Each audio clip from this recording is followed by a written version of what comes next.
Bueno, vamos a iniciar. Le doy la bienvenida. Gracias por ser puntuales. Espero que estén tomando cafecito y si no, chocolatito, algo para este clima. Vamos a iniciar con un poquito de las indicaciones del la próxima actividad que tenemos, para que quede bastante claro, para que no haya ninguna dificultad. Realmente esta parte quizás es la más indicada para poder poner en práctica todo lo que estamos aprendiendo acerca de los errores, de cómo superar los errores.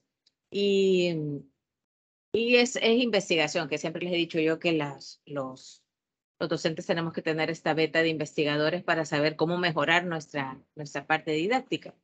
Así que lo primero que vamos a hacer es ver de qué trata. Es un trabajo de investigación que lo vamos a hacer en campo, es decir, que vamos a tener que ir a un centro educativo a pasar nuestro instrumento. Eso será en la 2, pero la primera parte pues es investigar sobre los errores, que es lo que hoy vamos a tocar en la tutoría. Y vamos a tratar de formular un problema que estemos viendo o precisamente por lo que ustedes han visto en las prácticas que han tenido anteriormente. Van a seleccionar un tema de cualquier unidad, de un grado, eso sí, de primer año, octavo grado, séptimo grado, de preferencia donde hicieron ustedes alguna práctica. Lo tienen que delimitar bastante bien en grado y en institución, ¿verdad? ¿Dónde van a ir a hacer ustedes esto? Entonces ustedes van a decir, por ejemplo, qué sé yo, errores que se cometen en la elaboración o en el plano cartesiano, que no sé si alguno ha tenido la oportunidad. Es un tema que ahora les cuesta mucho porque al hacerlo durante 2 años en pandemia lo hacían con un software y ahora tratar de ubicar, dibujar simplemente el plano cartesiano les cuesta mucho. Entonces podría ser identificar los errores que se cometen en la elaboración del plano cartesiano en octavo grado del centro educativo tal. ¿Okay? Ese podría ser un tema.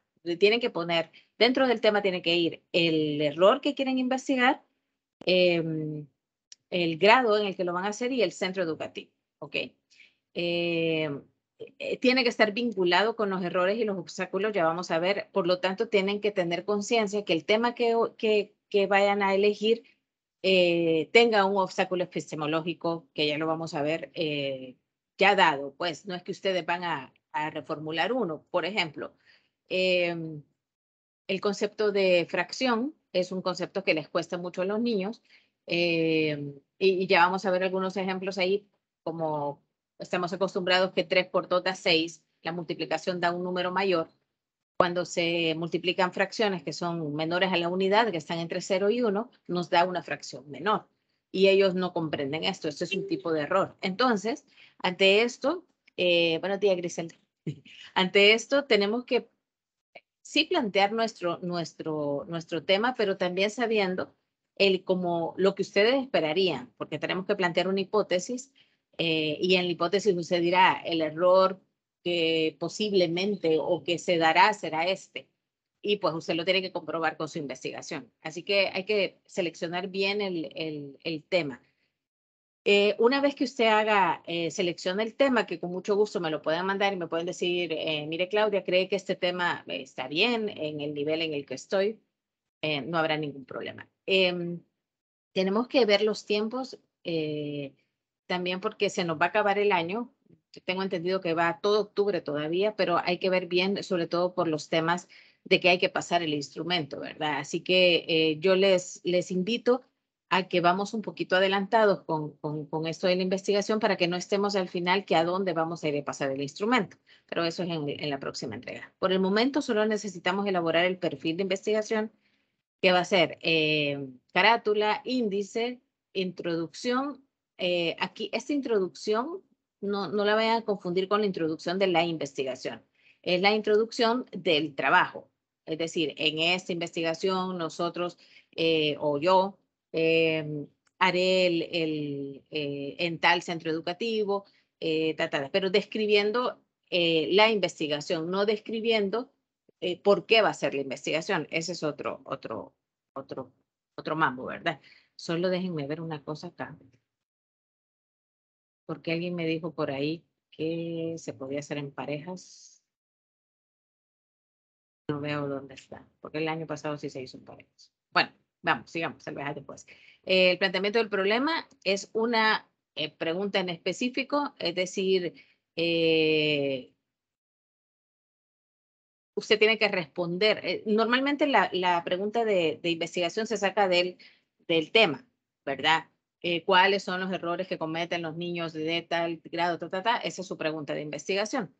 El problema debe expresarse entre dos variables. O sea, usted tiene que empezar ya a ver cuáles son las variables que va a investigar, ¿verdad? Por ejemplo, si usted identifica, por eso es importante seleccionar bien el tema, porque si usted identifica que una variable es, por ejemplo, la mala ubicación, sigo con el plano cartesiano, la mala ubicación de los números, a la izquierda ponen los positivos y a la derecha la negativa, entonces su variable será ubicación en el plano cartesiano, ¿verdad? Y esa es la consecuencia, o sea, esa es la variable que depende de que de un mal concepto de un tipo de obstáculo que vamos a ver. Es decir, el obstáculo es la variable independiente y el error que cometen es la variable dependiente. ¿Okay? Entonces usted tiene que identificar por qué cometen ese error. Ese será el obstáculo epistemológico. Y el error será precisamente como la respuesta, como la consecuencia de tener este obstáculo. Entonces, hay que ser muy delicados a la hora, no se compliquen mucho, no me vayan a poner temas muy complicados donde les puedan dar demasiadas variables. Traten de identificar un tema de una unidad muy específico, porque si se hace muy general, no van a dar respuesta a lo que ustedes vayan a plantear. Los objetivos general, ¿verdad? El objetivo específico creo que se los pide. Vamos a hablar sobre la justificación, ¿verdad? Vamos a hacer, además de los objetivos que vamos a plantear como respuesta, bueno, como planteamiento más allá de respuesta, aquí tiene que ir precisamente el error que usted quiere identificar y los obstáculos que usted quiere identificar, ¿verdad? Dentro de los objetivos, el general será pues relacionado con el tema, ¿verdad? El objetivo general, la pregunta de investigación y el tema siempre van muy vinculados. Los objetivos específicos es lo que usted quiere ya un poco más particular. Dependerá, por ejemplo, si busca factoreo, pues tiene que identificar el error o el obstáculo epistemológico del factoreo y ponerlo dentro de su objetivo específico. Identificar el obstáculo tal. Ok. Buenos días, Fátima. En la justificación, usted va a decir por qué cree o por qué piensa que este es un problema dentro de la didáctica de la matemática. Recuerden que estamos dentro de la didáctica y lo que estamos buscando es mejorar nuestra didáctica. Entonces, usted tiene que justificar, bueno, en el centro educativo tal, se vio la necesidad de poner un poco más de importancia en el tema tal, porque hay un bajo rendimiento o porque este tema les cuesta más o porque según los docentes este tema es el que más les cuesta o el que no comprenden. Aquí tiene que decir por qué está haciendo la investigación específicamente de este tema y con este error u obstáculo que han pensado. Aquí esto es lo que vamos a hacer, aquí es lo que les decía, ¿para qué sirve? O sea, vamos a dar respuesta a algo y eso es parte de la investigación como tal, ¿verdad? ¿Para qué sirve? ¿Qué alcance social tiene? Si va a ayudar a resolver realmente el problema que tienen los muchachos, se llenará algún hueco de conocimiento. Recuerden, y ya vamos a ver la parte del obstáculo epistemológico, es simplemente una concepción diferente, ni siquiera errónea, diría yo, sino diferente a la que realmente es. Entonces, su investigación tiene que identificar este obstáculo para poder solucionar el error y, por lo tanto, plantear una solución. La investigación tendrá una propuesta que ustedes tendrán que hacer. Y la utilidad metodológica. Vamos a crear un instrumento que realmente nos ayude a identificar este error. No va a ser cualquier instrumento, tiene que ser un instrumento para identificar un error. Es decir, un test cualquiera no nos va a dar aportes. Tiene que ser un test bastante bien diseñado para que usted identifique el error y el obstáculo que este está dando. Y pues ahí estamos para apoyarnos. Esto es lo que va a llevar su investigación. Aquí arriba lo estábamos viendo, ¿verdad? Carátula, introducción, planteamiento del problema, regreso, objetivos, justificación, alcances. Los alcances son hasta dónde cree usted que va a llegar con esta investigación. ¿Ok? Los supuestos es como las hipótesis, parte de cierto error que usted ha visto en los estudiantes y ese es el supuesto, ¿verdad? A lo que quiere dar respuesta. El marco teórico de referencia, esto, por favor, esta es la parte conceptual de la investigación. No me vayan a copiar y pegar, siempre tiene que ir muy bien citado y esto se pueden basar tanto en el material que está en plataforma o lo pueden buscar ustedes por sus propios medios. Incluso si ustedes han hecho alguna observación en la institución donde van a ir a hacer, si ya tienen una práctica previa ahí, eso les puede servir como antecedente, ¿verdad? Si ustedes observaron por ejemplo, metodología, observaron una clase y se dieron cuenta que había un error reincidente, entonces de ahí ustedes se basan y lo pueden poner incluso como su parte de su marco de referencia, su marco teórico. Por eso lo ideal es que ustedes hagan esta investigación en el centro educativo donde ustedes ya visitaron, para que tenga una continuidad en lo que estamos haciendo. La metodología, bueno, la metodología tendrán que decir si es cuantitativa, si es cualitativa, qué tipo de instrumentos van a utilizar y básicamente es plantear las variables, plantear toda la parte ya más técnica de la investigación. El análisis de factibilidad es los costos, los recursos logísticos, es decir, usted se va a tener que desplazar, usted va a necesitar, qué sé yo, alguien, hipotéticamente hablando en una investigación, a veces uno contrata encuestadores y todo eso, en este caso usaremos nosotros mismos, tenemos que poner los recursos humanos, el docente que le va a apoyar, cuáles son los riesgos, la escuela me queda muy lejos, todo esto tiene que ir en este análisis de factibilidad. Recuerden que estamos haciendo una investigación lo más apegado posible a una investigación real. Real, cuando digo es que usted va a hacer, porque lo vamos a delimitar bastante bien ahora, pero un análisis de factibilidad es, cuando usted hace esto, usted se da cuenta si la investigación, como el nombre lo dice, es factible, se puede dar o no se puede dar. En este momento usted puede decidir, mejor me voy a otro centro educativo, no me conviene irme acá porque los costos son muy altos. Entonces, en este momento el análisis de factibilidad le dará a usted ese luz verde o luz roja para seguir con su investigación. Y al final, como siempre lo decimos, las referencias bibliográficas.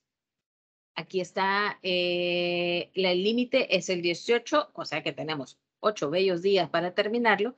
Y aquí está hasta el final, decía Celeste, que Celeste me había dicho, era individual o en pareja, ¿verdad? Así que yo los recomiendo que lo pueden hacer en pareja siempre y cuando los dos tengan acceso a ir al centro educativo, que no solo uno vaya a hacer el trabajo, porque es un trabajo que tienen que presentar evidencia que los dos están haciendo la investigación. No sé, ¿hay alguna duda sobre esto? Tengo una duda. Diga. En este caso, si se hace en pareja, ¿los dos debemos de ir al mismo centro educativo o en diferentes? No, elegirán un solo tema para los dos. Irán a un solo centro educativo. Okay. ¿Alguna otra pregunta sobre el formato? Hay algunos que ya lo empezaron y ya me han estado consultando sobre él. En cuanto a instrumentos, Todavía no se pide el instrumento acá, pero si lo pueden hacer ya, como les digo, lo bueno es ir no, es en la parte avanzando. de metodología parece que lo Ajá, mencionó. pero solo es decir el instrumento que va a ocupar. No necesitan todavía mandar el instrumento. Ese es hasta el siguiente avance que hagamos de la investigación. Ahí sí tendrán que presentar el instrumento. Pero si usted lo puede hacer y ya tenerlo aprobado para irlo a pasar al centro educativo, es lo mejor. Entre más rápido saquemos los datos para que no nos vaya a comer el año escolar o que están en exámenes y todo esto y no nos dan permiso de pasar el instrumento. Hola, Lick. No lo había visto. Buenos días. Exacto, licenciada. Sí. El tipo de instrumento que elijamos va a ser con base a lo que hemos investigado, no hay un Exacto. ejemplo. El ciclo pasado les compartí el que yo había hecho en aquellos dorados tiempos para que más o menos tuvieran una idea, pero realmente no hay un formato establecido, ¿verdad? Usted, eso sí, en este primer avance, usted tiene como que identificar cuál es el instrumento que más le favorece, ¿verdad?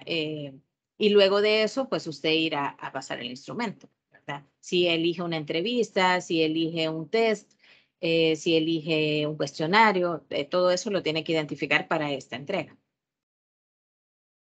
Ok. ¿Otra duda, jóvenes? Esta, si se fijan, es como la parte teórica de la investigación. En la siguiente nos tocará ya ir al terreno, ya ir al campo y hacer nuestra investigación. Por eso esta parte es la que tienen que plantear de mejor manera, porque si no, se pueden quedar cortos a la hora de crear el instrumento y pasarlo, ¿verdad? Aquí vamos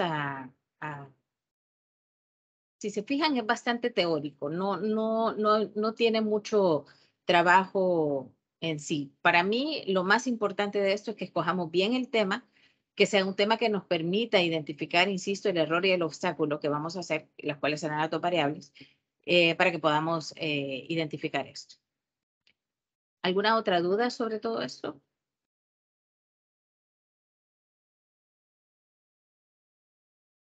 Me pueden ir mandando, por ejemplo, si alguien algunos ya me compartieron sus temas, si alguien tiene un tema, me lo manda y yo con mucho gusto lo reviso, les digo, bueno, tiene que poner el centro educativo, tienen que saber que en el centro educativo le van a dar permiso de pasar el instrumento, no me vayan a salir después, mire, voy a cambiar el centro educativo. ¿Por qué? Porque su justificación y su planteamiento del problema cambiaría. Desde ya ustedes tienen que saber que en este centro educativo les van a dar el permiso de pasar esta encuesta. Por eso se les recomienda que sea en algún centro educativo donde usted ya haya hecho alguna práctica anterior. Okay. ¿Estamos? Hola, hola, buenos días, Clau. Hola, Fátima, dígame. Hola. No escuché bien al principio, pero luego voy a ver la grabación para ponerme al día, porque sí quedé un poquitito perdida. Voy a Pero hacer un resumen. Ajá. ajá, Diga. vale, dele. Doy el resumen. Vale. Lo primero es que tenemos hasta el 18 de septiembre para entregarlo. Fíjense que este ya subió de ponderación, es 15%. Tenemos que identificar, bueno, se van a leer de la página 23 a la 105 el documento que aborda acá, le dan clic y se van para allá. Vamos a seleccionar un tema de una unidad, de un grado específico. No me vayan a salir con la unidad completa. Tiene que ser un contenido, un tema específico. Entonces, su tema será el siguiente, por ejemplo, errores identificados en el factoreo, pero quizás aún más específico, en el caso de factoreo tal, en el octavo grado del centro educativo tal. Insisto, tiene que ser muy específico, porque si lo hace en general, la investigación no responderá a sus dudas. Tiene que ser muy, muy específico. A la hora de hacer el instrumento, usted necesita ser también muy específico. Entonces, si ha dejado el tema muy amplio, por ejemplo, solo factoreo como tal, ¿cuántos casos de factoreo hay? Entonces, tiene que ser más específico. Por eso lo conveniente es que se vaya al programa de estudio, usted vea los temas y elija uno de ellos donde usted, por su experiencia que ha tenido anteriormente, sabe que los jóvenes están cometiendo un error. ¿Ok? Usted elige el tema y con eso plantea su tema. Escribe el tema vinculado con los errores y los obstáculos. Les decía yo que el obstáculo epistemológico es su variable independiente. Es decir, ya lo vamos a ver, aquellos presaberes que ellos tienen y que por ende les dan un error. El error será la variable dependiente. ¿Ok? Van a ser carátula, índice, introducción, planteamiento del problema. Y aquí es que les decía yo que basado con su pregunta específica, o sea, planteamiento del problema, y pregunta específica. Ustedes van a decir por qué creen que esto es un problema dentro de la didáctica de la matemática. ¿Por qué los jóvenes tienen un error a partir de esto? Entonces, por eso es muy importante que identifiquen esas dos variables antes de meterse a hacer toda la metodología. Yo creo que esta parte de aquí de las indicaciones lo llevan bastante de la mano para que ustedes puedan hacer el planteamiento bastante bien. Luego son los objetivos, la justificación, que aquí les decía yo que tienen que decir por qué lo van a hacer. Plantean el problema y el problema es el mismo tema, solo que puesto como pregunta y por qué están planteando ese problema. La justificación es precisamente las razones por las cuales este es un tema importante para la didáctica de la matemática. La metodología, los alcances, el marco teórico, los supuestos, el análisis de factibilidad. Esto sería, en resumen, lo que tendríamos que presentar para el 18. Y eso es muy importante. Si no presentan esto, no podrán presentar el siguiente. Entonces, ahora sí les pido que tratemos de hacer una linealidad. Esta tarea implica la otra y así vamos. Entonces, tratemos de dar en la mayoría el tiempo suficiente para que nos dé una buena respuesta. ¿Quedamos con duda, Fátima, o algo? Vaya, pero para hacer esto habría que ir primero, ¿verdad?, al centro educativo.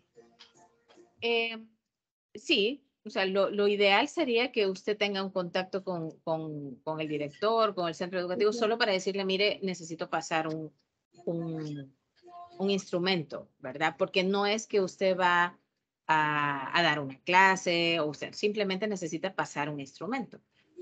Ahí Eso le iba a preguntar, que vaya, para detectar, digámoslo así, el problema que tienen los estudiantes, habría necesidad de, digamos, al escoger el tema, ir y preguntarle al maestro o como que nos oriente acerca de ese tema. ¿Se podría así? Sí, se podría. La verdad es que yo lo que les repito es que tendría que ser algo como bastante lineal entre las prácticas anteriores que han tenido y que ustedes lograron identificar. Pero si no identificaron ese tipo de errores, pues entonces sí sería preguntar, basarse, hacer quizás una entrevista al docente, pero la verdad es que tenemos que ser como lo más prácticos posibles en esto porque usted es el que está planteando su investigación y usted va a tener el recurso de un centro educativo. Entonces, si usted hizo, por ejemplo, su práctica docente en metodología, usted dio un tema y a partir de ese tema usted vio que había un error que ellos cometían constantemente, entonces a partir de ahí puede sacar ya su tema de investigación. Ahora, si no tiene ninguna idea de qué tipo de error podrían ellos cometer, pues precisamente va a ser esa su investigación. Usted tiene un tema, usted dice, bueno, yo creo por lo que he leído, por las fuentes, que lo que les decía yo de las fracciones, que los niños piensan que las fracciones siempre van a dar un número mayor cuando hay un cierto rango en que al multiplicar dos fracciones no me da un número mayor. Eso según la teoría, según su investigación bibliográfica que ha hecho, eso es un error.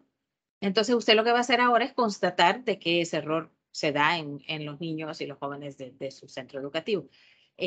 Insisto, lo ideal es que esto sea una continuidad de lo que usted ya realizó, pero si no tiene este recurso, pues plantéelo usted. Voy a investigar si realmente esto que dice la teoría o la investigación bibliográfica que usted ha hecho es real. ¿Verdad? Entonces, sí, lo único que les sugiero es que sean muy específicos a la hora de elegir el tema y que, pues, según su investigación, ese tema da errores y tiene un obstáculo epistemológico detrás. Porque, por ejemplo, se pueden topar con un error no precisamente epistemológico, sino ya un error de un problema de aprendizaje. Por ejemplo, que los niños le dan vuelta a los números y cosas así, ya eso no es un obstáculo epistemológico, sino Eso le iba a plantear. Que fíjense que yo estuve haciendo las prácticas y los temas que desarrollé fue acerca de la ecuación cuadrática. Y pues los niños ya en 9º grado, ¿verdad? ellos o sea, se equivocaban en identificar quién es A, quién es B, quién es C. Entonces, ahí un problema y un error, porque confundían. Ese sí. Ahí usted acaba de decir la palabra, se confundían.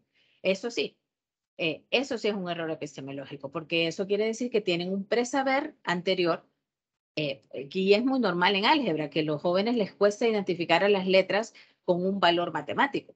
Entonces, esta parte de que usted haya usted dijo la palabra clave, confunden. Eso ya es un error, un obstáculo epistemológico. Ya lo vamos a ver más a detalle para que ustedes vayan diciendo, sí, en tal práctica esto hicieron, o lo puedo relacionar con esto. Sí, también en séptimo me pasó que me decían los niños, pero ¿y por qué le dan valor a las X? Me decían. Sí, es que les cuesta mucho identificar eso. O usted les dice, sustituyan por la variable. Dirán, ¿cómo? ¿Cuál es la variable? Sí, Hábleme en simplemente no español. comprenden, exacto, no comprenden cuál es la indicación. Así que por ahí sí vamos con un buen tema para identificar. Y el tema será ecuaciones cuadráticas, punto. No se vaya a ecuaciones en general porque entonces lo deja muy amplio. Tiene que ser muy, muy específico. Ok, pues sí, gracias, Klaus. Ok, ya saben. ¿Algún otro tema que vean aquí o algo? ¿Consulta? ¿Vamos? Empezamos la tutoría ya como Dios manda. La verdad es que sí me quiero tomar el tiempo para que ustedes saquen todas las dudas de esto. De todos modos, les iba a plantear, quiero ver, 18 es domingo. Ay, ahora dejaron para 18, para domingo la entrega, quiero ver. Sí, 18, ok. Para el domingo es la entrega, entonces tenemos, como les repito, toda la otra semana, del 11 al 17 para hacerlo.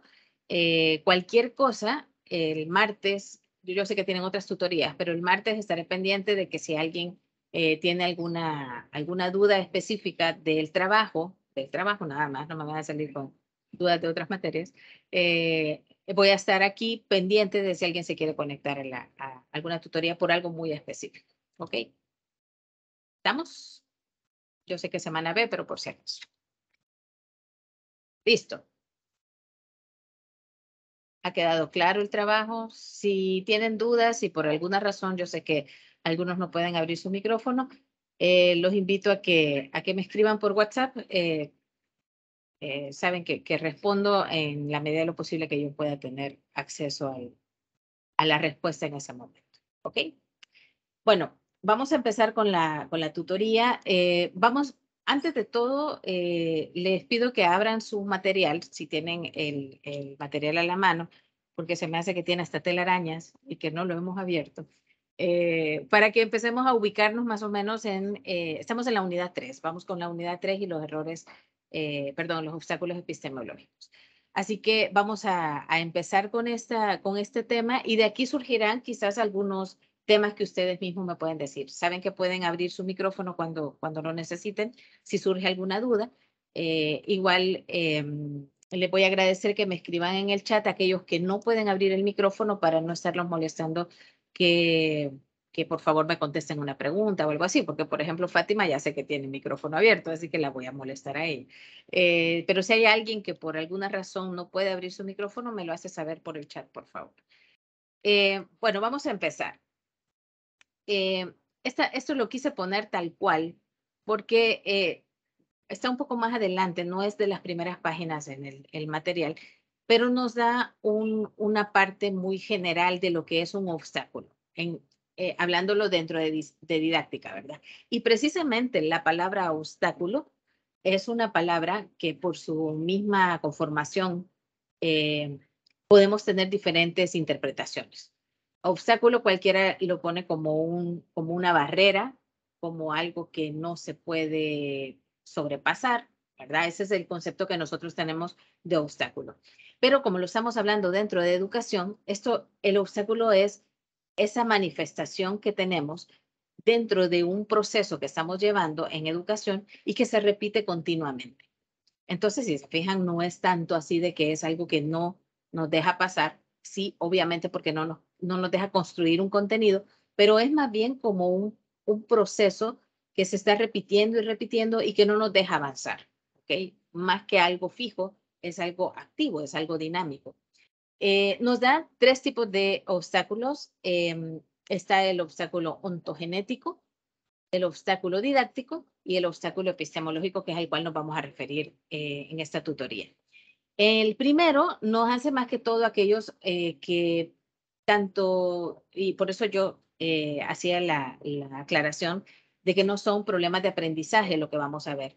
Esto podría ir dentro del obstáculo de ontogenético, por ejemplo, los que tienen autismo, los que tienen, qué sé yo, el síndrome de Barrier, cualquiera de estas cosas que afectan al cerebro directamente o una limitación física, eso nos da un obstáculo ontogenético. Entonces, esto no lo vamos a tomar en cuenta para nuestro estudio. Los obstáculos didácticos, pues esto ya es la forma en que una institución educativa está aplicando un proyecto, un desarrollo del currículo. Entonces aquí podría ser un obstáculo, pero tampoco es lo que nosotros nos vamos a concentrar en esta vez, sino más bien el obstáculo epistemológico, que es tener algo previo y que ya lo tenemos adentro. Ese concepto previo es en lo que nos vamos a basar. Y para ello, primero vamos a ver qué es epistemología, porque, bueno, hasta la palabra cuesta decirlo, ¿verdad? Obstáculo epistemológico. Bueno, la epistemología viene de los señores griegos y es un conocimiento que se da por cierto. Entonces, esta parte de la filosofía es esto que estudia precisamente esa naturaleza, ese origen de la palabra, en este caso, o de un concepto dado. El obstáculo epistemológico, entonces, es aquel que usted ya tiene dado por verdad, dado por hecho, y que lo hace cometer un error, pero sin que usted esté consciente de que es un error. ¿Ok? Entonces, el obstáculo epistemológico, como repito, es una concepción, es un conocimiento previo que usted ya tiene y que cuando usted se enfrenta con algo nuevo, entonces le crea una barrera, le crea una imposibilidad para seguir aprendiendo. A ver, ¿alguien me puede decir algún obstáculo epistemológico así mero, según lo que he dicho, según el, el concepto que hemos dado de obstáculo epistemológico, algo que ustedes hayan identificado, no solamente en la práctica docente, sino en ustedes mismos, es que yo creía que este concepto era esto, pero no. ¿Alguien me puede expresar, alguien me puede compartir un obstáculo que ustedes previamente hayan creído?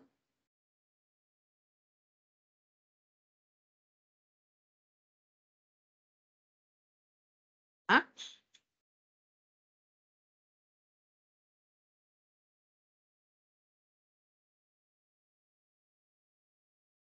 Les voy a poner uno que a mí me pasó en su momento. Tal vez de ahí surgen algunos. Y se lo voy a poner ya al nivel que está en la mayoría. Cuando nos dijeron de que en geometría no euclídea las paralelas sí se intersectan. Y fue como ¿cómo? Pero sí he venido toda mi vida sabiendo que las paralelas no, incluso todo esto de, de todos los memes que salen del crush que nunca se va a tocar y todo esto que son como paralelas. Entonces le cambia a uno la concepción porque uno tenía desde pequeño que las paralelas son aquellas rectas que nunca se cortan, pero nos dan un concepto diferente y cuesta asimilar este nuevo concepto dentro de otra rama que quizás no la habíamos simplemente descubierto y que hay que ser muy honesto que si uno no estudia matemática como tal, difícilmente detectará este tema. No sé si han identificado otros ustedes en lo que vamos desarrollando esta. ¿Algún concepto que ustedes crean que no, que no les permitió tener una rápida asimilación de un contenido? Ya andan callados. Vamos a ver, sigamos pues. Vamos a ver. Este es el ejemplo que yo les decía. Cuando se estudian los números naturales, nosotros sabemos que estamos hablando de primaria, que siempre cuando usted hace la multiplicación, o hasta el mismo número lo dice, ¿verdad? Multiplicar. Entonces, esto nos da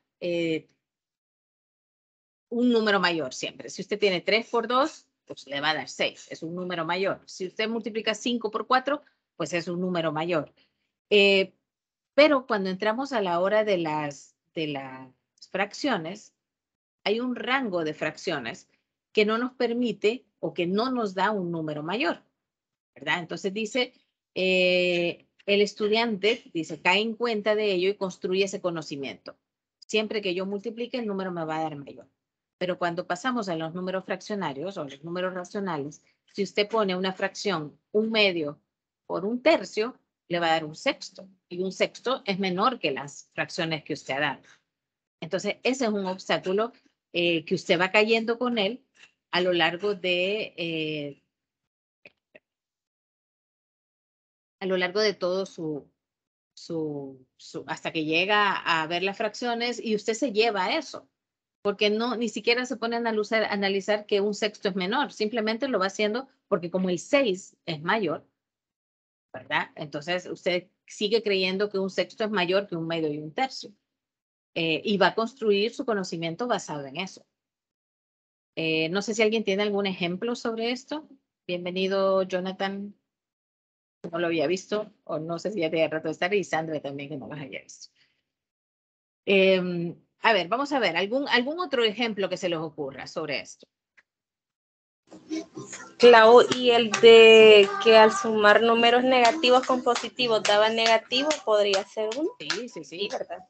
Sí, ese es un choque bastante grande para ellos cuando se introducen los números negativos.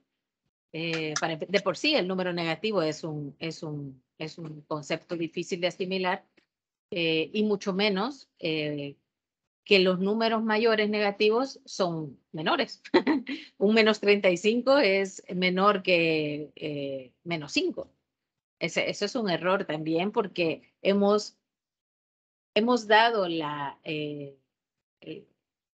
no hemos entrado al concepto del valor absoluto, ¿verdad? Y por lo tanto a veces el hecho de distancia no se ha dado, sino que simplemente el valor numérico como tal.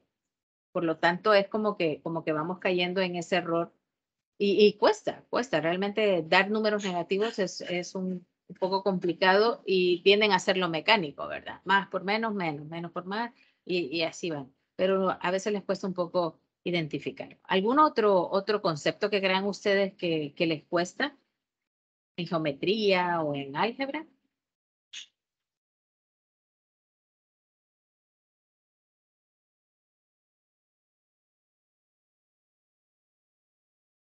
Vamos. Buenos días. Hola, buenos días, Carlos. Diga.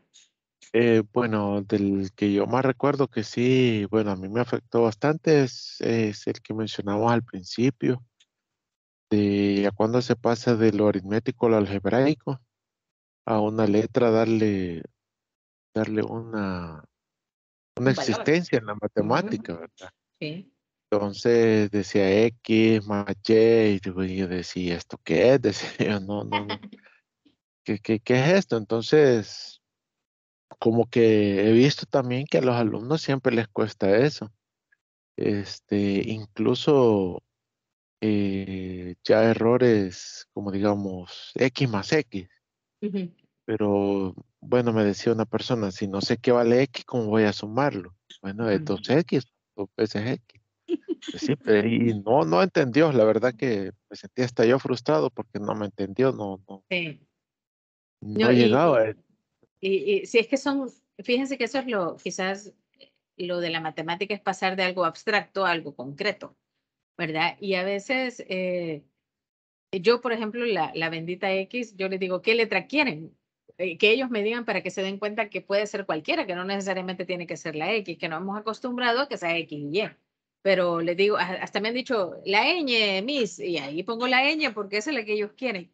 Y sí les cuesta identificar que la letra tenga un significado en matemática. Pero ahí quizás es eso que hemos acostumbrado a que solo números es matemática. Y eso viene desde pequeños, ¿verdad? pero sí es un error. El de las variables cuesta mucho también identificar. Bueno, vamos a ir avanzando y si alguien quiere decir, ahí identifico esto, pues vamos a ver. ¿Cuáles son los tipos de obstáculos epistemológicos según Bachelard, que es el señor que casi todo, en todo el material de plataforma está basado? Primero, son los conocimientos previos.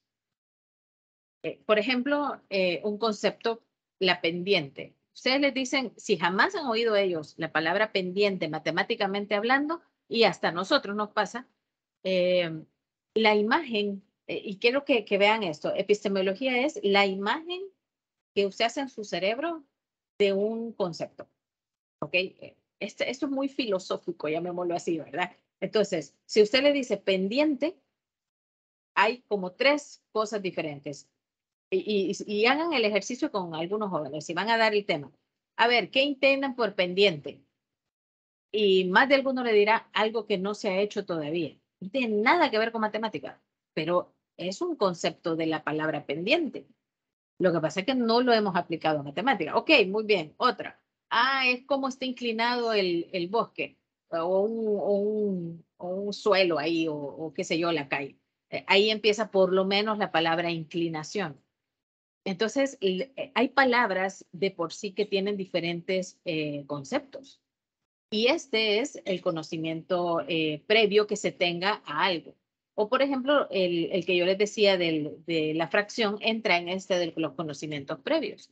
El obstáculo verbal es precisamente lo que estamos diciendo, que usted tiene ciertos conceptos de una palabra previa y le cuesta ponerlo, lo de las letras, por ejemplo, usted sabe que las letras, en general la A es A y no representa ningún valor en matemática, pero ahora lo está poniendo diferente.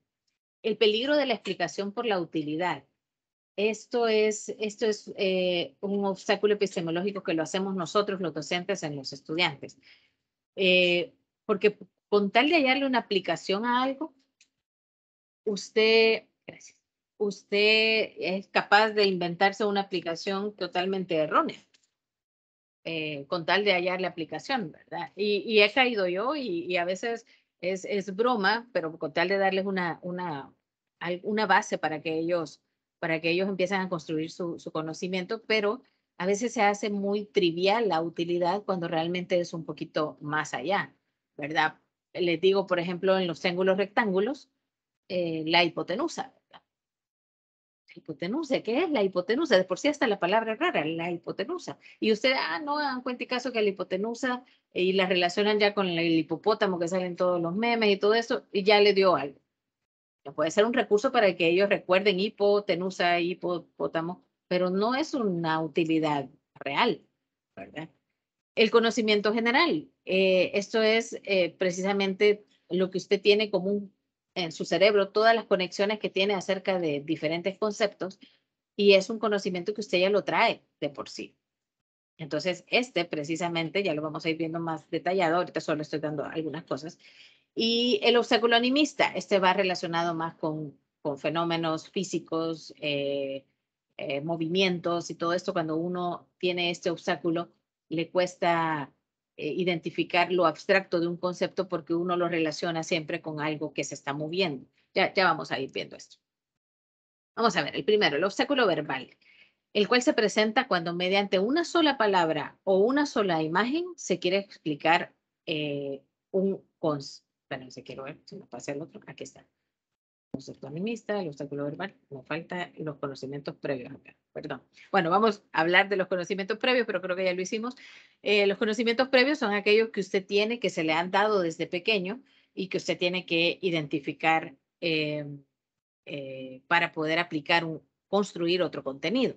¿Ok? Esos son los conocimientos previos. El obstáculo verbal es el cual se presenta cuando mediante una sola palabra o una sola imagen, lo que les decía yo, se quiere explicar un concepto. Y aquí nos dice Bachelard que no es tan fácil como se pretende desterrar a las metáforas en el exclusivo reino de las expresiones. Esto es muy filosófico, así que subamos un poquito el nivel. Dice que quieras o no, las metáforas seducen a la razón. Son imágenes particulares y lejanas que insensiblemente se convierte en esquemas generales. Muy elegante de decir que las metáforas distorsionan un poco el concepto. Por ejemplo, parábola. La parábola, ustedes se les viene a la mente, espero, ¿verdad? La parábola se les viene a la mente la forma del parábola. Pero si usted lo dice en otro contexto, por ejemplo, si usted está leyendo la Biblia y dice las parábolas, usted va a relacionar a la parábola con las que Jesús ocupaba para predicar. Incluso parábola en sí, en lenguaje literario, tiene su propia concepción.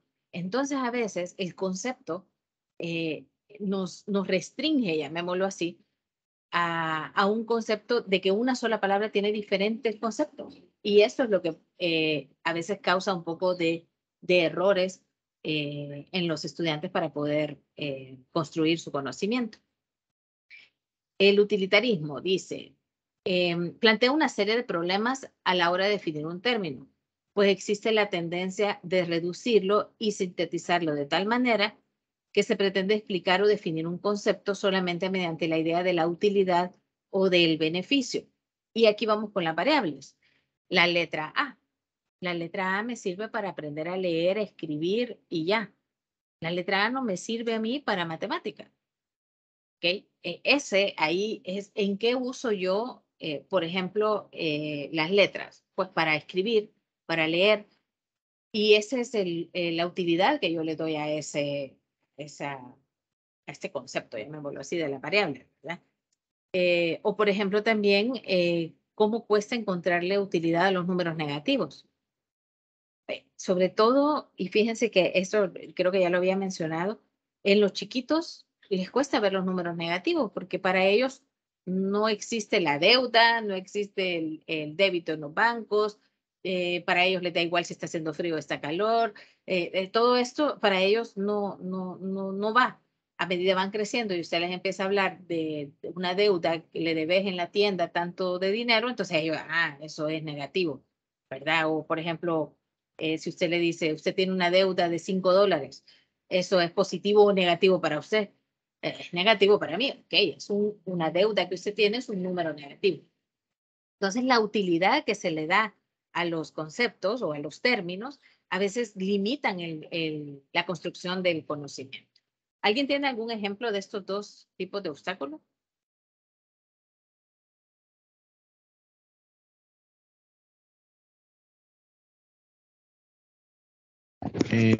Buenos días. Bueno, yo tuve la experiencia con una persona que era un alumno ya de nivel de séptimo grado, ya para pasar a octavo grado, que, bueno, para comenzar, pues él no era salvadoreño, pero necesitaba refuerzo en matemáticas, pues, y le di ese servicio de tutorías. Ujú. Y él tenía, yo lo veo así como conocimiento previo. Ya cuando comencé a platicar con él, bueno, empecemos. Y llegamos a un punto de que le digo, bueno, ¿y qué es más por más? Le digo, ¿cuánto es? Pues no sé, me dice. ¿Y menos por más? No, es que no sé, le digo. ¿Y menos por menos? No, no, es que no sé nada de eso. Y yo, Dios mío, o sea, ¿cómo es que he llegado a este nivel? Digo yo, ¿verdad? Sí, sí, sí. Entonces el conocimiento previo casi era nulo en cuanto a esto de la matemática. Entonces tuvimos que volver y explicarle no tanto desde los conceptos, por decirlo así, filosóficos, porque casi entramos a eso, ¿no? Ujú, Porque ujú. menos es por menos. Yo le decía, mira, son reglas establecidas que prácticamente en este momento tenés que memorizarte. Sí. Menos por menos más y ya después empezamos, mira, ¿por qué da menos o por qué da más? Ajá. Y poco a poco, pero sí, yo lo vi desde el conocimiento previo, porque eso le impedía avanzar prácticamente en lo más sencillo, ¿no? No digamos Sí, ya factor común y todo eso, sí, sí, ya sí. él, ya en eso, él se sentía abrumado porque realmente no entendía nada. Y yo creo que esta parte que estamos viendo, que déjenme decirlo que la teoría del error, porque todo esto que estamos viendo en Didáctica 2 es la teoría del error precisamente, y los obstáculos epistemológicos es como la causa del error. Debe ser estudiado, sobre todo ahora después de la pandemia. Es que surgirán nuevos errores. El hecho de que los estudiantes no hayan escrito, que sino que solo hayan tomado capturas de pantalla, tiene una deficiencia, y si yo por algo nunca voy a dejar de hacer lo que hago en las tardes, de dar refuerzos educativos, es porque me da mucha experiencia en cuanto a lo que ellos en diferentes instituciones, porque cuando uno está en un solo salón, el error puede ser el mismo en todos. Y entonces uno se da cuenta, bueno, quizás yo hice esto mal. Pero cuando usted tiene estudiantes de diferentes instituciones, de diferentes niveles sociales y académicos, usted tiene un bagaje de experiencia mucho más grande. Porque se da cuenta que, por ejemplo, el de primer año de bachilleratos, imagínense sin octavo y sin noveno, va a pasar a secciones cónicas a segundo año, le va a dar lástima, pues, así. ¿Y por qué? Por lo que está diciendo Carlos, los conocimientos previos que se tienen, si no se han sustentado y no se han dado la importancia que se debe, se cargarán de aquí hasta que terminen la parte del bachillerato. Y por eso es importante identificar esos errores, y muchas instituciones lo están haciendo, están dando un refuerzo desde octavo hasta noveno, y ahí va. Noveno creo yo que es el más tranquilo, pero séptimo y octavo fueron 2 años fuertes que los que están en noveno en este momento estarán sintiendo ese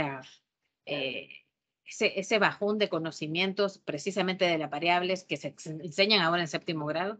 Los números negativos en séptimo grado es muy fuerte, ya no es octavo el que nos tocó quizás a nosotros, octavo con todos los casos de factoreo, ¿verdad? Sino para mí séptimo es el grado clave ahora para poder seguir un álgebra bastante bien. Y cae uno en eso que dice Carlos, como, mira, memorízatelo porque así, de todos modos después así lo vas a usar. Y entonces uno empieza a perder aquello de enseñar como se debe, porque lo que queremos es que vayamos acumulando los contenidos. El conocimiento general se da cuando nos dan como falsas definiciones, y que a pesar de que uno lo tiene y lo asume como verdadero, es erróneo, ¿verdad? Y se construye en base a las observaciones directas realizadas mediante los sentidos. Y esto lo vamos a hacer un poquito ya como aplicación también a la física y a la química. Aquello que, por ejemplo, a ver, en una llama, yo creo que les pasa a los que cocinamos en cocina de gas. La llama, para que sea realmente esté haciendo una buena combustión, tiene que ser celeste. Pero uno cree que la llama tiene que ser anaranjada para que realmente esté haciendo una buena combustión. Y eso es algo que uno lo tiene desde antes, ¿verdad? Entonces, esos conocimientos generales que uno ya asume que son así, y que lastimosamente hay personas que son muy cerradas y dicen, no, pero es que así me lo enseñó mi abuelita, así me lo enseñó mi mamá. O aquello que nos pasa, que los niños, es que lo que vos me estás diciendo no es así, porque a mí mi maestra me dijo esto. Y eso empieza a ser su conocimiento general para el niño. Y no importa las cosas que uno le digamos, aunque sepamos que uno está en lo correcto, si la profesora se lo dijo así, eso es parte de su conocimiento general. Jonathan. Yo conocí a alguien, creo que él estaba quinto o cuarto grado, y este chico decía que la Tierra era plana. No, le decía yo, la Tierra es redonda. Ya está comprobado. Y me dije, ¿y que no ve que está viendo bien plana? Muy buen ejemplo, sí. Todo recto, bien plano. ¿Y cómo va a ser redonda? Es que es redonda porque giramos alrededor del Sol. ¿Y usted cómo sabe que giramos alrededor del Sol? Me dice, ¿cómo le causa? Entonces, nadie lo sacaba de eso, que la Tierra era plana. ¿Por qué la veía plana? Era plana. Y sabe que es lo más triste, que usted pone que la Tierra es plana y en internet le va a salir de que sí, que hay un grupo que eso es lo que está de moda y defienden esto, pero muy buen ejemplo, sí, definitivamente el conocimiento, fíjense cómo tenemos tanto acceso a conocimiento ahora, pero a conocimiento a veces erróneo, ¿verdad? Porque el internet nos da una increíble información que nosotros tenemos que ser capaces de filtrar esta información y además antes no existía esto. A lo sumo uno como estudiante tenía los libros que pues por lo menos eran aprobados por alguien y decir que lo que estaba ahí era verídico, ¿verdad? Pero ahora en Internet hay tantas cosas y nosotros como docentes tenemos que estar preparados para esto, que mire, pero aquí dice eso, en Internet sale esto. ¿Y cómo se les va a decir, no, mire, es que lo que pasa, que esto es así, porque como estaba diciendo Jonathan, dar una explicación científica basada quizás en otro sitio de Internet un poco más creíble, y esto también nos tocará a nosotros, porque ya ahora el conocimiento general ya no solo es lo que tenemos previo en nuestra cabeza, sino lo que usted busca en Internet y es un conocimiento que alguien ha puesto, entre comillas, y que se puede dar por verdad. Pues las noticias, todo esto es parte de eso. Solo pongas a pensar todo lo que fue con respecto al COVID, toda la información que nos llegó con el COVID o con ahora con la de la viruela símica, ¿verdad? Que hay tanta información que ahorita lo que nos toca a nosotros es filtrar y como esta palabra que muchos no utilizamos todavía, pero es la curación de contenido, es decir, empezar a detectar qué es lo que realmente es correcto para sacar esta información.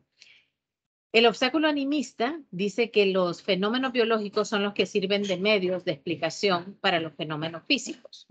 Esta característica de valorizar el carácter biológico en la descripción de hechos, fenómenos u objetos representan claramente el carácter del obstáculo animista. Le voy a poner un ejemplo y a ver si alguno que ha tenido la oportunidad de ver física, ya llevamos física todos, sí. El brazo. Ok, el brazo. Usted el brazo, la palabra brazo es inmediatamente al brazo, a su brazo. Su brazo tiene una limitante, no puede girar más allá del codo. ¿Eh? Pero en física tenemos el brazo de la palanca. ¿Okay? Y ese brazo sí puede girar 180 grados, 360 grados. Pero si usted a un joven le dice la palabra brazo, tal vez no ni le va a decir porque va a decir se va a burlar de mí. Pero el obstáculo de él será cómo puede este brazo girar más allá de 180 grados. De aquí para acá. ¿Cómo? Y insisto, se oye risible, pero es así. Son conceptos que uno tiene y que relaciona con cosas animadas, con cosas que, que, que usted ya tiene como ese concepto de que hay una limitante biológica de ciertas cosas, ¿ok? O por ejemplo, el 3D es el volumen. Híjole, ¿cómo cuesta que los jóvenes entiendan el volumen? Porque usted se los está dibujando. ¿Ok? Si usted le dibuja un cilindro, usted le hace una ruedita arriba, una ruedita abajo, pero eso no tiene profundidad. Entonces, simplemente no podemos pretender que un concepto que usted lo está dando de una forma plana, ellos lo relacionen con un volumen. Para esto es que tenemos que tener otros recursos, ¿verdad? Pero ¿por qué? Porque esta parte de los fenómenos físicos que uno normalmente da por hecho, no, usted ya sabe que es un volumen y eso es algo físico, pero se los pone plano en una superficie, a los niños les va a costar encontrar esto. Para eso existen las maquetas y que usted construya. O otra cosa que les cuesta mucho el área total, que es el área de la base con el área de la superficie. ¿Qué es el área de la superficie? Si es lo mismo, área y superficie, así me lo han vendido, que es lo mismo. Entonces, no podemos, a veces caemos en utilizar malos conceptos porque no nos ponemos en el lugar del niño para entender el concepto, para explicarme, bien dicho, un concepto. Vamos a seguir. ¿Alguien quiere poner otro tipo de error acá? ¿Algo que se le haya venido a la mente con el animista?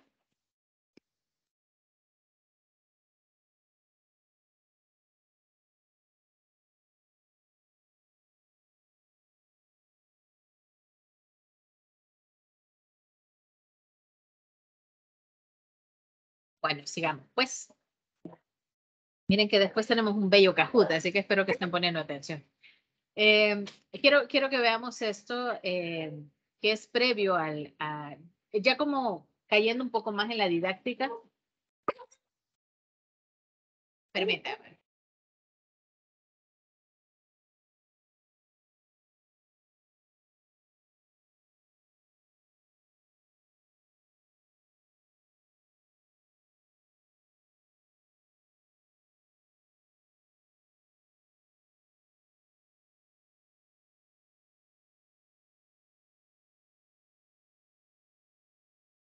Ok. Les decía, un obstáculo es un conocimiento, un obstáculo tiene un dominio de validez, un obstáculo resiste y vuelve a aparecer, y un obstáculo es constitutivo del saber.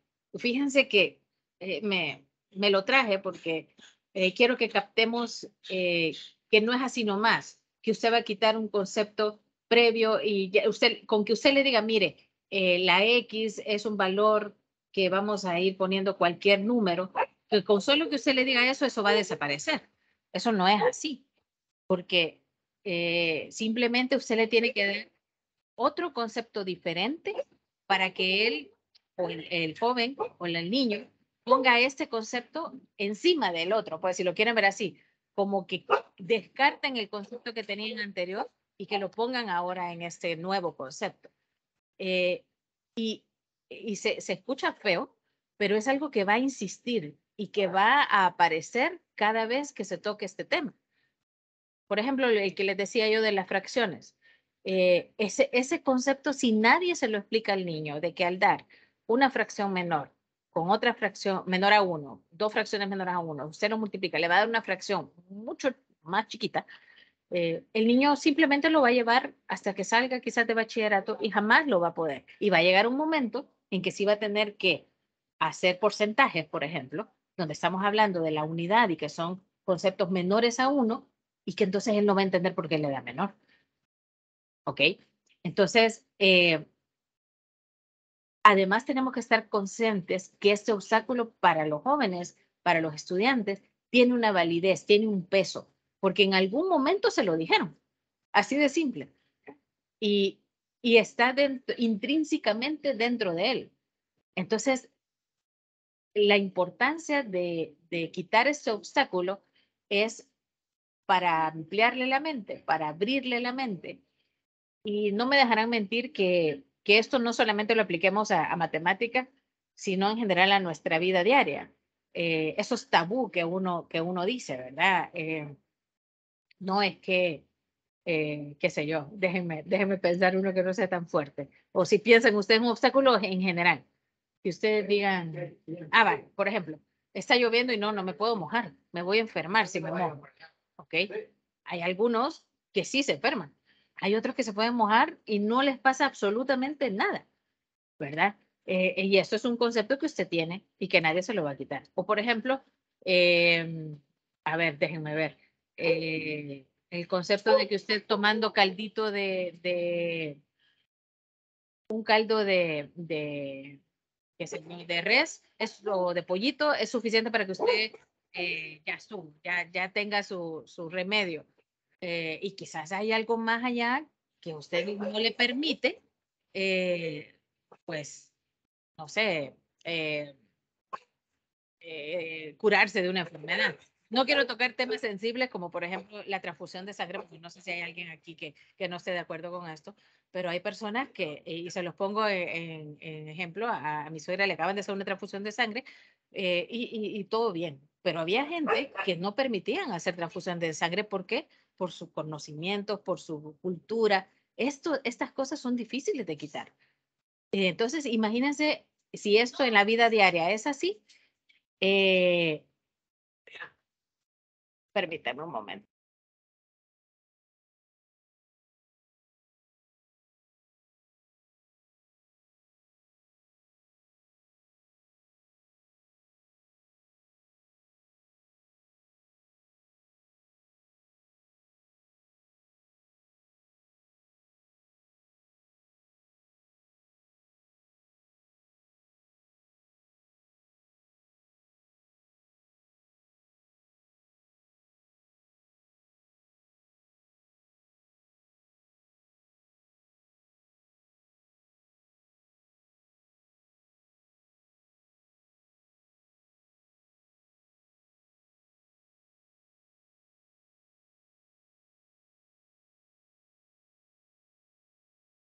Perdón.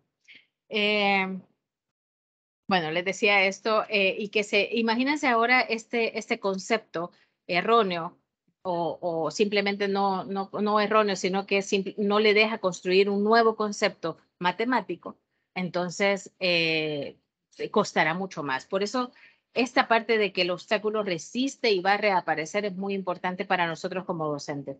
¿Y por qué? Porque nosotros nos tenemos que preocupar de que se vaya quitando, que se vaya poco a poco desapareciendo ese obstáculo para que vaya construyendo su conocimiento de la mejor forma. Dentro de todo esto que estamos hablando y qué es lo que ustedes tienen que hacer para la investigación, es estos 3 pasos que tenemos que hacer. Por eso ahorita, mientras yo estoy hablando, yo espero que estén pensando en el tema que van a escoger. ¿Por qué? Primero, ustedes tienen que conocer los obstáculos, porque si no los conocen, ustedes simplemente no van a identificar lo que les está causando el error. Una vez usted conoce el obstáculo, usted va a tratar, como dice aquí, resquebrajar el obstáculo. Usted va a tratar de quitar este obstáculo. Y una vez que usted ya lo haya resquebrajado, usted va a ponerle frente, va a poner algo encima de él y va a construir su conocimiento. ¿Ok? Entonces, este análisis es muy importante para la investigación que van a hacer, porque si ustedes no conocen los obstáculos, y por eso le decía a Fátima, no es necesario que sea algo que ustedes hayan visto, pero que sí ustedes hayan leído. Y que ustedes digan, bueno, según tal persona, según sus estudios, este error o este obstáculo es el más común en este tema.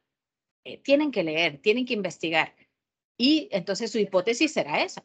Y cuando usted haga su hipótesis, la investigación le tendrá que dar respuesta. No, en los jóvenes de primer año de bachillerato, este no es un obstáculo epistemológico, o sí. No necesariamente su investigación va a dar una respuesta positiva a su hipótesis. Y eso tienen que estar muy conscientes. No traten de forzar que la investigación les dé un error. Para eso la investigación.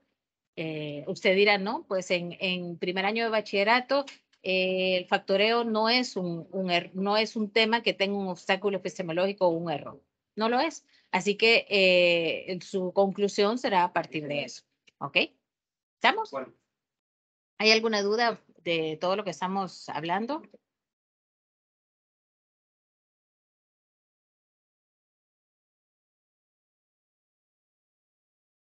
De mi parte, no, Alex. Ok.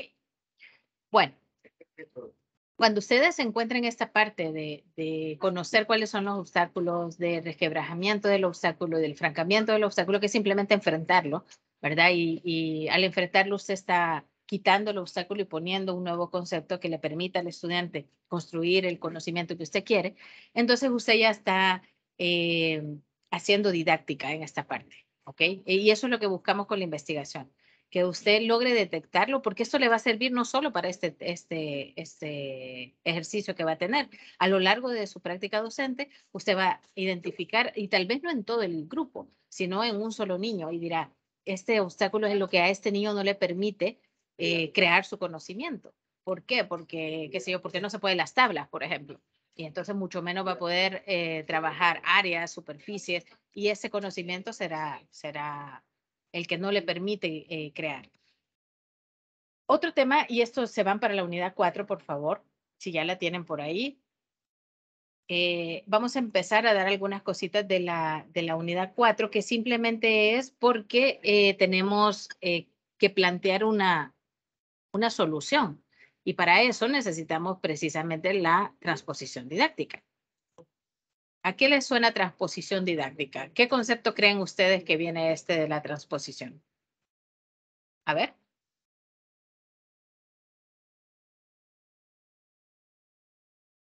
¿A qué le suena la palabra transposición?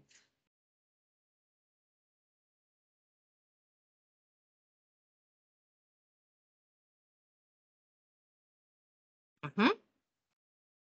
Viene dada de la transformación de un nuevo conocimiento, donde tomamos en cuenta los conocimientos previos y los transformamos a uno nuevo. Sí, muy bien. Ok, entonces aquí es como que ya es la solución a lo que estábamos planteando, ¿verdad? Si teníamos un error, si teníamos un obstáculo, pues transformarlo, como dicen, será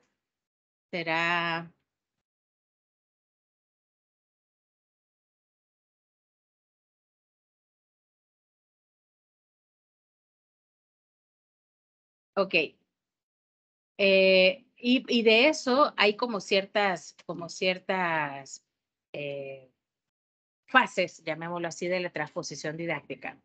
El saber sabio, el saber a enseñar y el saber representado en dispositivos informáticos. Y fíjense que esto ya no es algo tan alejado de la realidad, porque antes era solamente el saber sabio y el saber enseñar. Pero ahora ya nos vamos a la parte de los dispositivos, que es lo que estamos haciendo nosotros, pues, ¿verdad? El saber sabio es lo que usted como docente tiene y es lo que va a tratar de transmitir al enseñar, ¿ok? La transposición didáctica está acá. Es la adaptación a las restricciones de la enseñanza y el aprendizaje. ¿Cómo usted, teniendo un obstáculo o un error, usted cómo va a adecuar esto? Me gusta más la palabra adecuación que adaptación a mí. ¿Cómo va a adecuar ese conocimiento que usted ya tiene? Porque, a ver, hay que identificar algo. 3 por 3 siempre va a ser 9. Y ese es el saber sabio. El saber enseñar es cómo usted le va a explicar que 3 por 3 es 9. Si le va a hacer rayitas, si le va a hacer una caja con 9 cosas y usted le va a decir, bueno, estos 3 con 3, si usted los multiplica y hacemos algo. La forma en la que usted enseña, esa adaptación, esa adecuación que está saliendo de su cerebro a los demás, esa es la parte de la transposición didáctica. ¿Ok?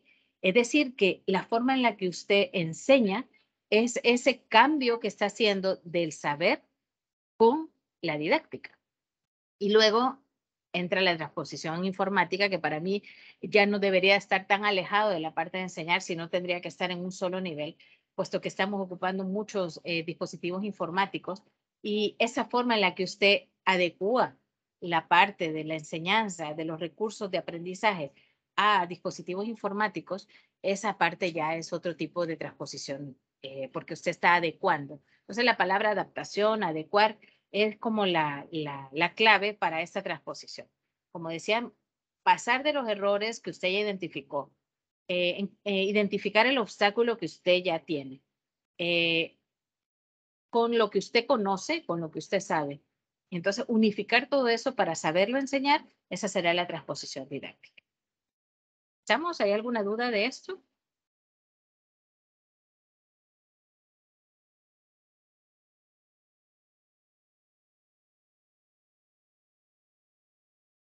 Quiero, lo vamos a leer tal cual para que lo veamos de una forma teórica, ¿verdad? Ya se los enseñé así, diferente, pero dice que el profesor tiene que enseñar una parte del saber sabio o erudito, o sea, lo que usted ya sabe, lo que sabemos de matemática, del cual los matemáticos profesionales e investigadores puros son sus poseedores y fabricantes. O sea, el señor Euclides, el señor Fermat, todos estos son los meros meros, usted lo tiene, porque eso es lo que usted ha aprendido, y entonces usted lo tiene que enseñar. Y dice, la sociedad demanda enseñar una parte de este saber, lo que supone que ella debe tener utilidad social para responder a esta demanda.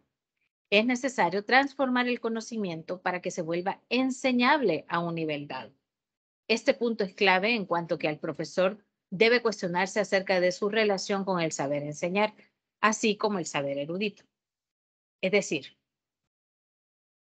a ver, usted no le va a enseñar, y fíjense que aquí voy a hablar y tal vez algunos no me dejarán mentir, los que han agarrado esmate de octavo y esmate de noveno, tiene demostraciones en geometría. ¿Alguien ha visto esas demostraciones? Nos han puesto hasta base media en esmate. Pero fíjense lo que dice aquí. La sociedad demanda enseñar una parte de este saber. ¿Ustedes creen, con mucho respeto al esmate, que los jóvenes van a aplicar alguna vez la base media y esta parte de la demostración, que la van a aplicar? a mí me parece que esta parte de la demostración en geometría está fuera totalmente de contexto. Sí les da cierta sistematización a ellos, sí les enseña cómo plantear una hipótesis y todo esto, pero hay teoremas que considero yo que no tienen aplicación, no tienen utilidad.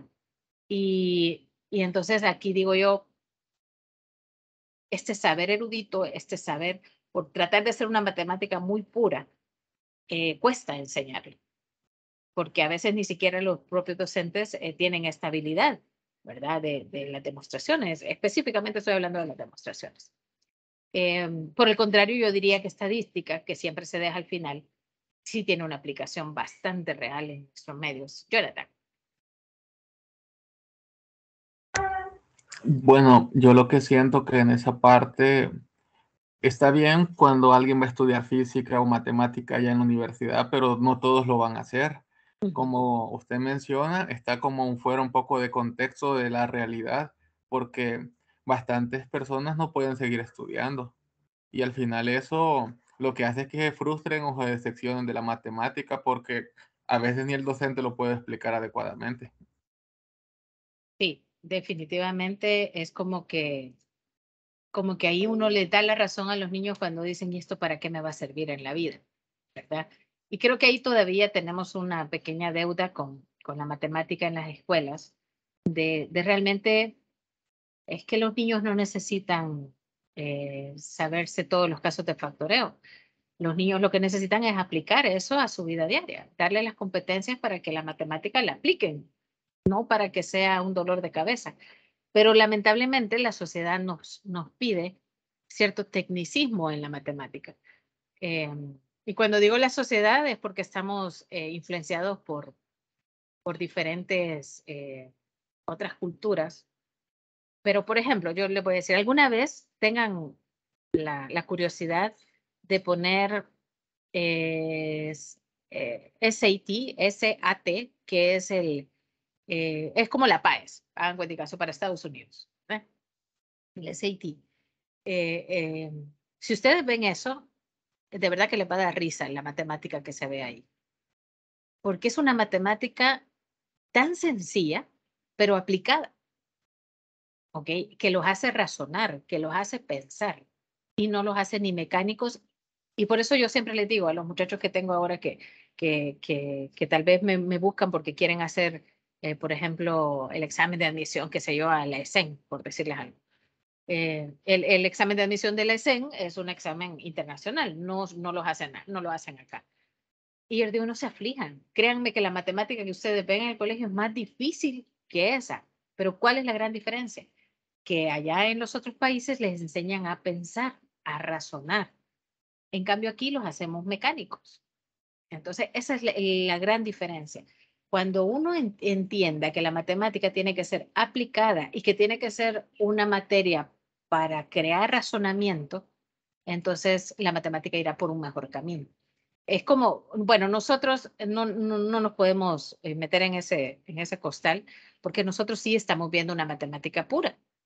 Cuando lleven topología, cuando lleven álgebra moderna, creo que ya la están llevando, ya la llevaron, eso es totalmente abstracto y no le vamos a hallar ninguna aplicación jamás en la vida para los niños. Pero eso es nuestra carrera, eso es una licenciatura, pues. Pero cuando nos ponemos a pensar en bachillerato, si no le damos la aplicación que requiera, difícilmente vamos a poder hacer esta transposición dentro del aula. Vamos a ver. Tenemos los 5 actos de la transposición. Fíjense, el conocimiento científico, que lo llaman saber sabio. Y aquí pónganse con los antepasados, ¿verdad? Desde allá, desde Aristóteles, con el Euclides, con el señor quiero ver que en otro, Pascal, con Fermat, todos esos señores, eso es el conocimiento científico, ¿ok? El saber sabio. Y eso es lo que nosotros sabemos. Como docentes, eso es nuestro saber. Algo, no es algo que nosotros hayamos descubierto o desarrollado, es algo que científicamente o ha sido aprobado por un conjunto de matemáticos y nos dicen, vaya, esto es así, ¿verdad? Porque nosotros no nos hemos dado la tarea de ver por qué dos paralelas nunca se cruzan o por el contrario se cruzan. Eso no nos corresponde a nosotros, sino que alguien lo descubrió y nosotros lo aprendimos. Y fíjense que el saber sabio, y aquí es donde habla sobre lo implícito a lo explícito. Y aquí quiero acotar algo en el saber sabio, sobre todo en matemática. Todo esto que se ha descubierto de la matemática surge de un fenómeno. Se cayó la manzana, vamos a hablar de la gravedad, se cayó la manzana, ¿verdad? Que es lo que dicen que es la parte de que Newton hizo todo esto de las leyes de Newton. A partir de eso, él trató de explicarlo, ¿ok? Él trató de ponerlo matemáticamente hablando, ¿sí? Y así debería de ser la enseñanza. Por eso, en los que están en el curso, estamos tratando de que de la experimentación ellos deduzcan algo. El saber sabio así es, de algo implícito en un fenómeno, se hace algo explícito por medio de una fórmula matemática. Por ejemplo, no sé si ahora lo que está en boga es la teoría de cuerdas, que en física, a gran onda, o sea, ahí pocas personas van a entender eso si no han seguido una. Entonces, ese saber sabio es porque alguien se ha dado a la tarea de explicar un fenómeno matemáticamente hablando. Pero nosotros lo que queremos hacer en la enseñanza, antes de pasar a la transposición, es al revés.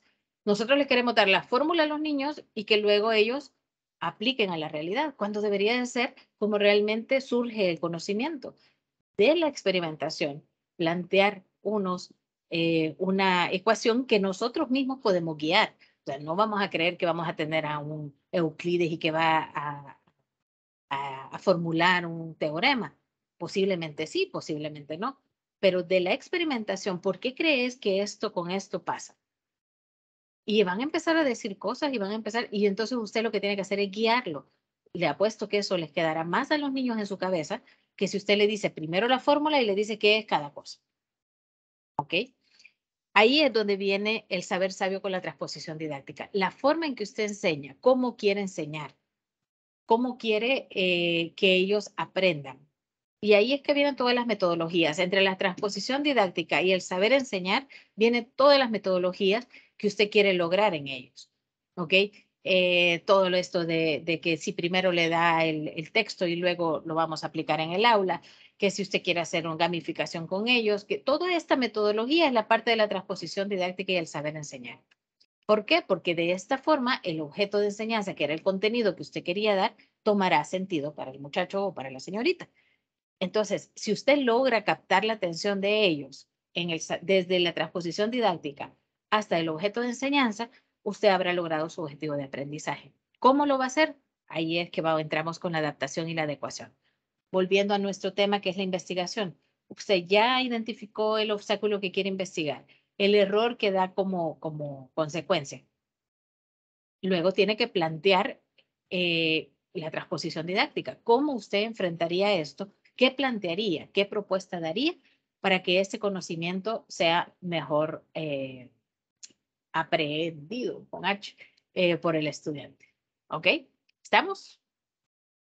¿Hay alguna cosilla por acá que quieran aportar?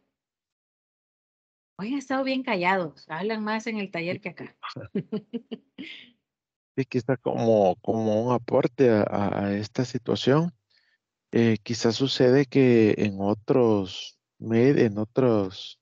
lugares, la metodología de enseñanza se relaciona más con primero lo vivencial, lo práctico y luego lo teórico. Y eso se puede ver, por ejemplo, en el desarrollo de la física. Ujú. La Sí. física, para poder comprender realmente la física, bueno, hay dos ámbitos. Lo experimental, los fenómenos en sí, y lo matemático.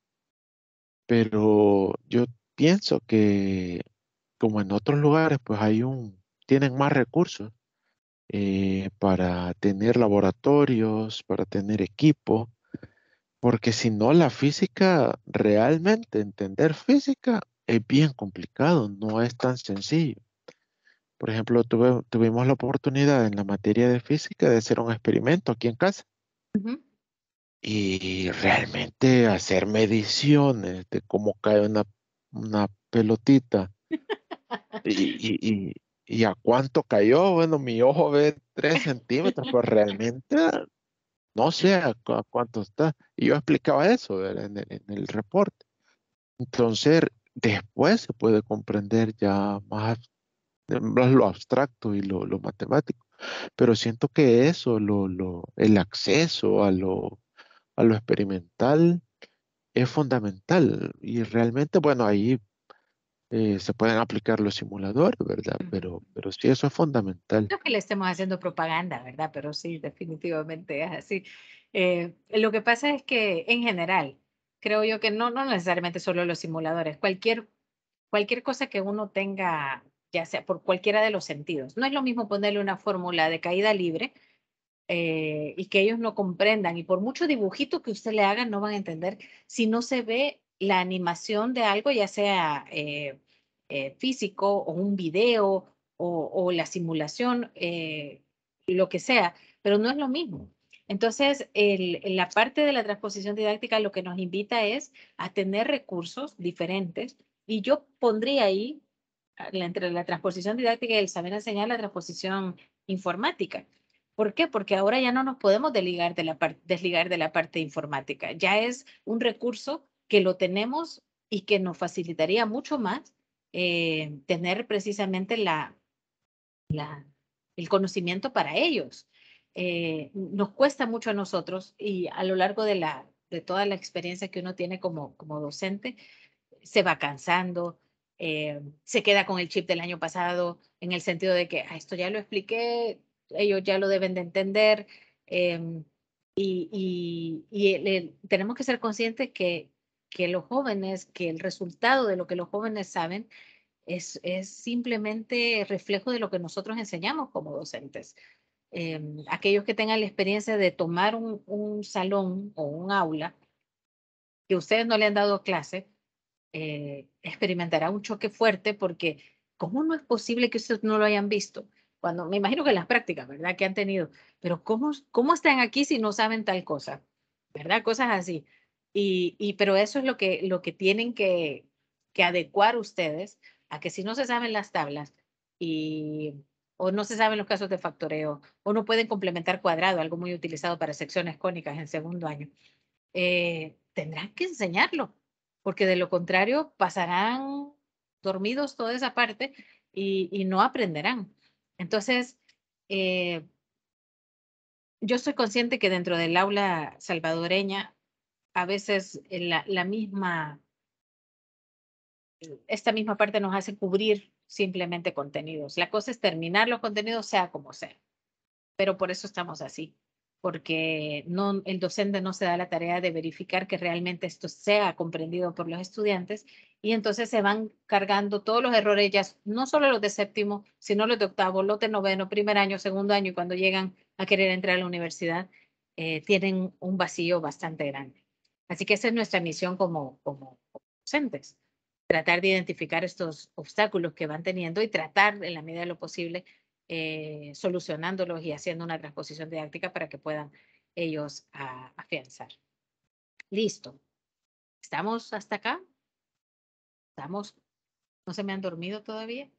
A ver, levanten la mano, ni siquiera que levanten la mano, no la vayan a levantar ahí, ¿verdad? Si no, levanten la manita como reacción. Vamos a hacer gracias, Jonathan, sí está despierto. Carlos, muy bien. Fátima está despierta. Las demás, no, vaya, Marvin. Muy bien. Muchas gracias, si están despiertos. Muchas gracias. Bueno, solo para despertarlos y para que no se quejen, porque la vez pasada les hice un Kahoot a los de metodología, y por ahí se me quejó alguien que ¿por qué con nosotros no nos hace Kahoot? Entonces, pues vamos a hacer un Kahoot sobre lo que hemos estado viendo.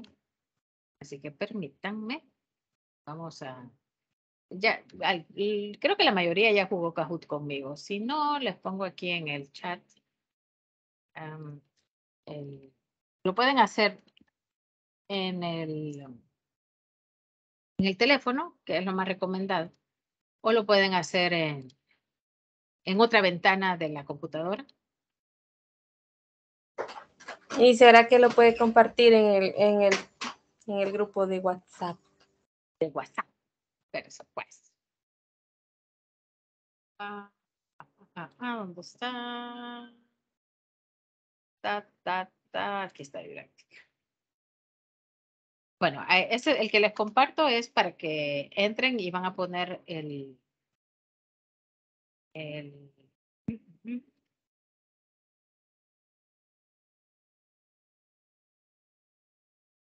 ¿dónde está?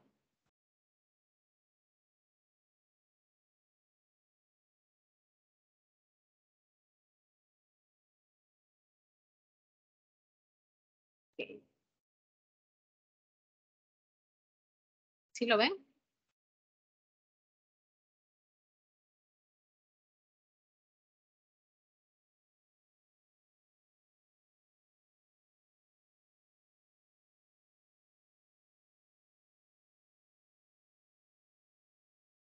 Sí, se mira aquí.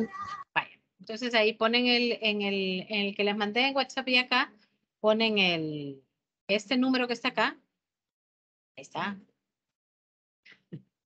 Ey, no, es justo que se pongan nombres que después no voy a saber quiénes son. No se van a poner, cuando le pongo a los jóvenes, salen una charamusca de chocolate uno, el otro sale elote loco, no sé qué, todo, nunca identifico quiénes son. Así que no se van a poner, aunque sea el nombre, pónganse.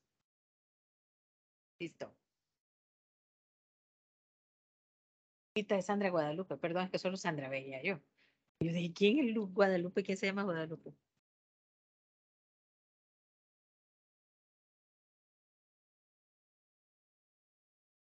Los espero.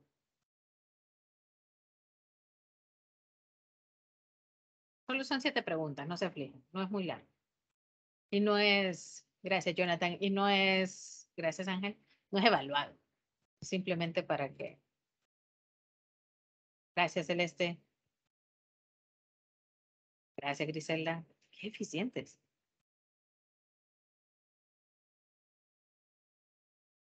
¿Cuántos somos? Pues 2, 4, 6, 8, 9, 10, 11. Diego, Carlos, está bien Diego. Rocío, Griselda ya está. Puedes conectarme. No me carga la página, voy a estar pendiente, pero no me carga. Dele, yo espero. Trate, intente. Vamos a ver quién más. Ya casi, ya casi. Vaya. 2, son 8. Según esto, 2, 4, 6, 8. Somos 11. Está Rocío, Carlos. Ya está. Marvin, Graciela. Falta.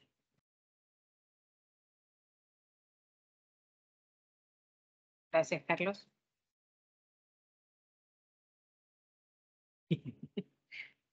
¿Quién se salió?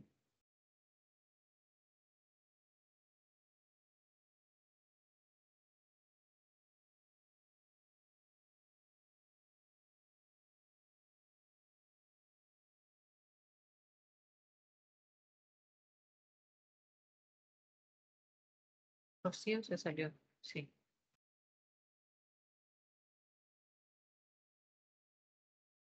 ¿Se va a conectar, Marvin? Si no, no hay problema. ¿Ok? Hola, licenciada. Es que fíjese que estoy en una tutoría de geometría también. No hay ni qué cosa hacer. No se preocupe entonces. Vale, listo, pero no se preocupe, ahí después lo juega solita. Vaya, démosle muchachos. Tienen que ver aquí mi pantalla porque aquí va a salir la pregunta y luego en donde ustedes se han conectado, eligen la respuesta. ¿Ok? Démosle.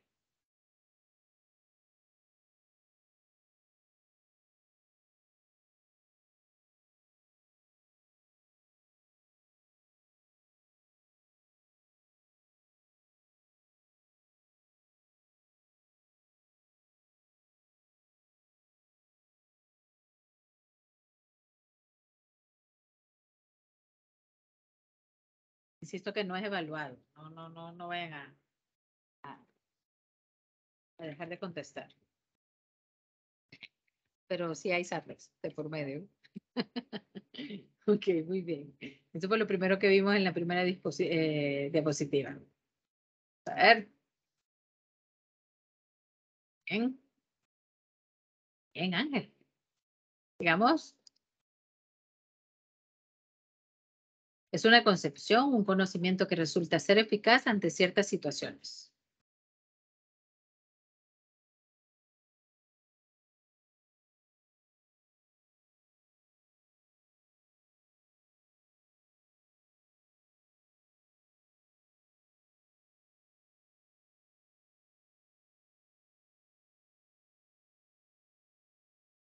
Bien.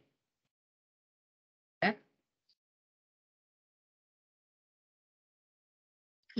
Dese un zape por ahí. Hola, Eh, no sé por qué aún no me termina de cargar aquí la pregunta. uy. Bueno, vamos despacio entonces. Bien, Jonathan. Se dan falsas definiciones que lejos de construir un concepto científico, ¿cuál es de todos esos? Son falsas definiciones.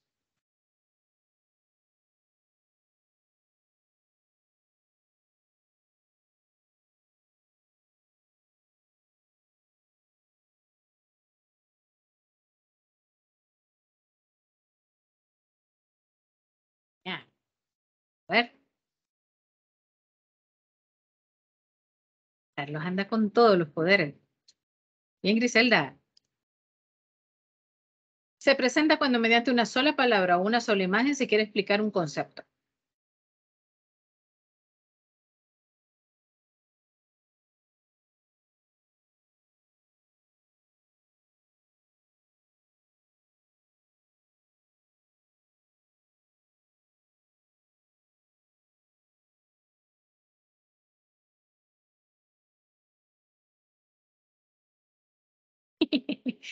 Vamos a ver. Bien, quien lo viera, ¿ve? Se presentan cuando los fenómenos biológicos sirven para fundamentarse más. Y se dan un autosape si esto lo tienen malo.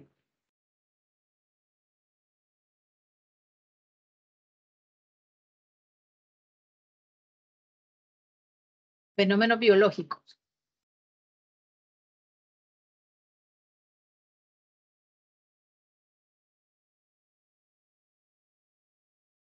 ¿Y esos dos? ¿Podemos tener un zape de esos dos?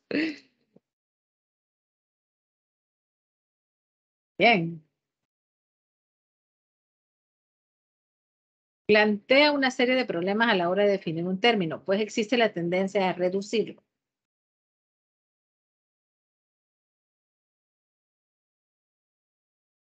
Aunque sea ¿por qué? Por descarte, porque es la que no ha salido.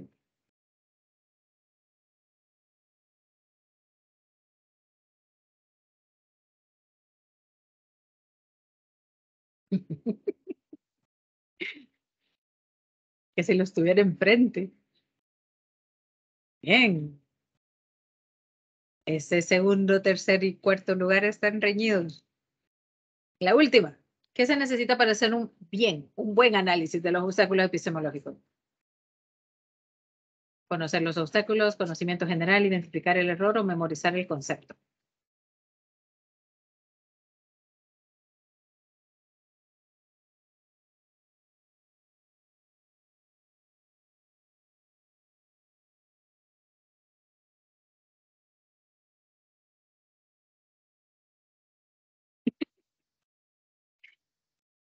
Mm.